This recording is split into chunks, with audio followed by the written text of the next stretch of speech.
Doctor صاحبہ، سوال number 9 جو ایک بہت اہم سوال ہے جس کا جاننا بھی بے حد ضروری ہے۔ سورۃ الاحزاب میں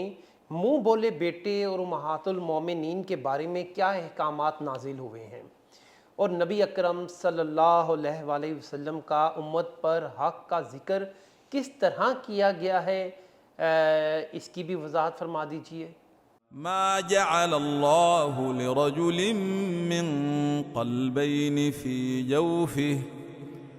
وما جعل أزواجكم اللائي تظهرون منهن أمهاتكم وما جعل أدعياءكم أبناءكم ذلكم قولكم بأفواهكم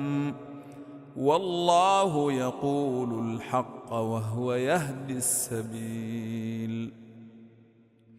ادعوهم لآبائهم هو أقسط عند الله فإن لم تعلموا آباءهم فإخوانكم في الدين ومواليكم وليس عليكم جناح فيما أخطأتم به ولكن ما تعمدت قلوبكم وكان الله غفورا رحيما النبي أولى بالمؤمنين من أنفسهم وأزواجه أمهاتهم وأولو الأرحام بعضهم أولى ببعض في كتاب الله من المؤمنين والمهاجرين إلا أن تفعلوا إلى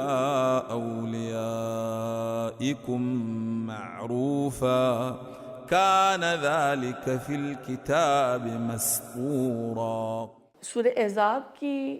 آیات نمبر 4، 5، 6 کا ریفرنس ہے آپ کے سوال کے جواب میں، اور ترجمہ میں آپ کے سامنے رکھتی ہوں۔ اللہ تعالیٰ نے کسی شخص کے دھڑ میں 2 دل نہیں رکھے، نہ اس نے تم لوگوں کی ان بیویوں کو جن سے تم زہار کرتے ہو تمہاری ماں بنا دیا ہے، نہ اس نے تمہارے منہ بولے بیٹوں کو تمہارا حقیقی بیٹا بنا دیا ہے۔ یہ تو وہ باتیں ہیں جو تم لوگ اپنے منہ سے نکال دیتے ہو، مگر اللہ تعالیٰ وہ بات کہتا ہے جو مبنی بر حقیقت ہے، اور وہی صحیح طریقے کی طرف رہنمائی کرتا ہے۔ منہ بولے بیٹوں کو ان کے باپوں کی نسبت سے پکارو، یہ اللہ کے نزدیک زیادہ منصفانہ بات ہے، اور اگر تمہیں معلوم نہ ہو کہ ان کے باپ کون ہیں تو وہ تمہارے دینی رفیق اور بھائی ہیں۔ نادانستہ جو بات کہو اس کے لیے تم پر کوئی گرفت نہیں، لیکن اس بات پر ضرور گرفت ہے جس کا تم دل سے ارادہ کرو۔ اللہ درگزر کرنے والا اور رحیم ہے۔ بلا شبہ نبی تو اہل ایمان کے لیے ان کی اپنی ذات پر مقدم ہے، اور نبی کی بیویاں ان کی مائیں ہیں، مگر کتاب اللہ کی روح سے عام مومنین اور مہاجرین کی بنسبت رشتہ دار ایک دوسرے کے زیادہ حقدار ہیں۔ البتہ اپنے رفیقوں کے ساتھ تم کوئی بھلائی کرنا چاہو تو کر سکتے ہو، یہ حکم کتاب الہی میں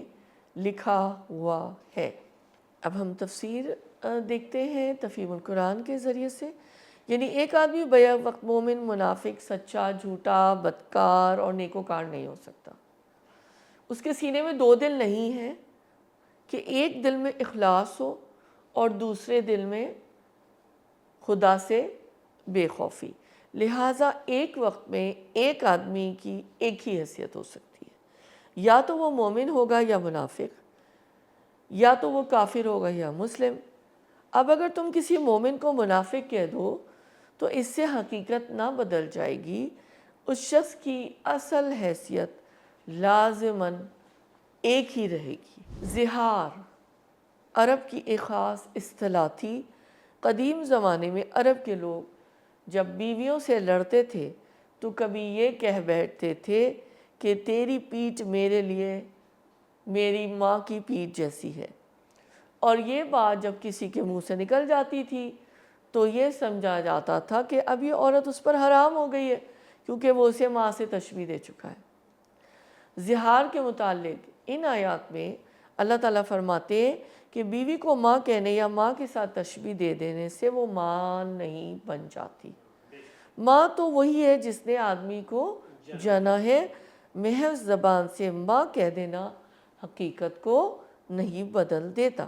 منہ بولے بیٹوں کو ان کے باپوں کی نسبت سے پکارو، حکم ایک اور آئے نا۔ اس حکم کی تعمیل میں سب سے پہلے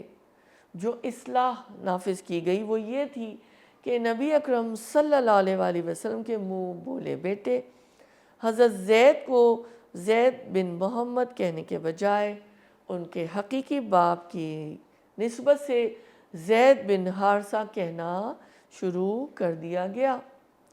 اس آیت کے نزول کے بعد یہ بات حرام قرار دے دی گئی کہ کوئی شخص اپنے حقیقی باپ کے سوا اور کسی کی طرف اپنا نسب سے منسوب کرے۔ کسی کو پیار سے بیٹا کہہ دینے میں کوئی مذائقہ اور حرج نہیں ہے، اسی طرح کسی کو ماں، بیٹی، بہن، بھائی وغیرہ کے الفاظ کہنے میں بھی یعنی کوئی حرج نہیں ہے، محض اخلاقاً استعمال کیے جا سکتے ہیں، لیکن اس ارادے سے کہنا کہ وہ میرا بیٹا ہے یا بیٹی ہے اور اس کو منہ بولا بیٹا بنا لینا، اس کی بہت ہی سخت وعید آئی ہے، اور یہاں پر حکم آیا ہے کہ ایسا نہیں کیا جا سکتا۔ ان کا باپ، جو بھی اولاد ہے ان کے باپ کا نام ان کے ساتھ لگنا لازم ہے۔ پھر اللہ تعالیٰ چونکہ ہم سے بے پناہ محبت کرتے ہیں تو اسی آیت میں اللہ تعالیٰ یہ فرما رہے ہیں کہ نادانستہ افعال پر اللہ تعالیٰ گرفت نہیں کریں گے، محض فعل کی ظاہری شکل پر اللہ تعالیٰ سزا نہیں دیں گے۔ نبی اکرم صلی اللہ علیہ وآلہ وسلم کا مسلمانوں سے جو تعلق ہے وہ تمام دوسرے انسانی تعلقات سے بالاتر نوعیت رکھتا ہے۔ نبی اکرم صلی اللہ علیہ وآلہ وسلم کا بھی مسلمانوں پر یہ حق ہے کہ وہ آپ کو اپنے ماں باپ اور اولاد اور اپنی جان سے بھی بڑھ کر عزیز تر رکھے، دنیا کی ہر چیز سے زیادہ آپ صلی اللہ علیہ وآلہ وسلم سے محبت رکھے، اپنی رائے پر آپ صلی اللہ علیہ وسلم کی رائے کو اور اپنے فیصلے پر آپ صلی اللہ علیہ وآلہ وسلم کے فیصلے کو مقدم رکھے، اور آپ صلی اللہ علیہ وآلہ وسلم کے ہر حکم کے آگے سر تسلیم خم کر دیں۔ نبی اکرم صلی اللہ علیہ وآلہ وسلم کی بیویاں اسی طرح امت کے لیے حرام ہیں جس طرح ان کی حقیقی مائیں حرام ہیں۔ یہ مخصوص معاملہ نبی اکرم صلی اللہ علیہ وآلہ وسلم کے سوا دنیا میں اور کسی انسان کے ساتھ نہیں ہے۔ ازواج نبی اکرم صلی اللہ علیہ وآلہ وسلم صرف اس معنی میں امہات المومنین ہیں کہ ان کی تعظیم و تکریم مسلمانوں پر واجب ہے اور ان کے ساتھ کسی مسلمان کا نکاح نہیں ہو سکتا۔ ایک اور بات یہ یہاں پر جو میں وضاحت کروں آیات کے حوالے سے کہ مہاجرین اور انصار کے درمیان جو بھائی چارہ قائم کر دیا گیا تھا اس کی وجہ سے یہ ایک دینی برادری کی شکل تھی نا، اور وہ ایک دوسرے کے وارث بھی ہوتے تھے، لیکن یہاں اللہ تعالیٰ نے یہ وضاحت فرمائی ہے کہ وراثت صرف رشتہ داری کے بنا پر ہی تقسیم ہوگی۔ البتہ کوئی بھی شخص اپنے کسی دینی بھائی کو یا دوست کو کوئی ہدیہ، تحفہ یا وصیت میں سے جو حصہ جس کی اجازت ہے وہ دے سکتا ہے، مدد کر سکتا ہے۔ صحیح بخاری کی حدیث ہے 6766 اور صحیح مسلم کی 63 حدیث ہے۔ حضرت سعد بن ابی وقاص کی روایت ہے کہ حضور اکرم صلی اللہ علیہ وآلہ وسلم نے فرمایا کہ جس کسی نے اپنے آپ کو اپنے باپ کے سوا کسی اور کا بیٹا کہا حالانکہ وہ جانتا ہے کہ وہ شخص اس کا باپ نہیں، اس پر جنت حرام ہے۔ صحیح بخاری کی حدیث نمبر 15 اور صحیح مسلم کی حدیث ہے 44۔ آپ کے سامنے پیش کرتی ہوں۔ حضرت انس رضی اللہ عنہ سے روایت ہے کہ رسول اللہ صلی اللہ علیہ وآلہ وسلم نے فرمایا تم میں سے کوئی شخص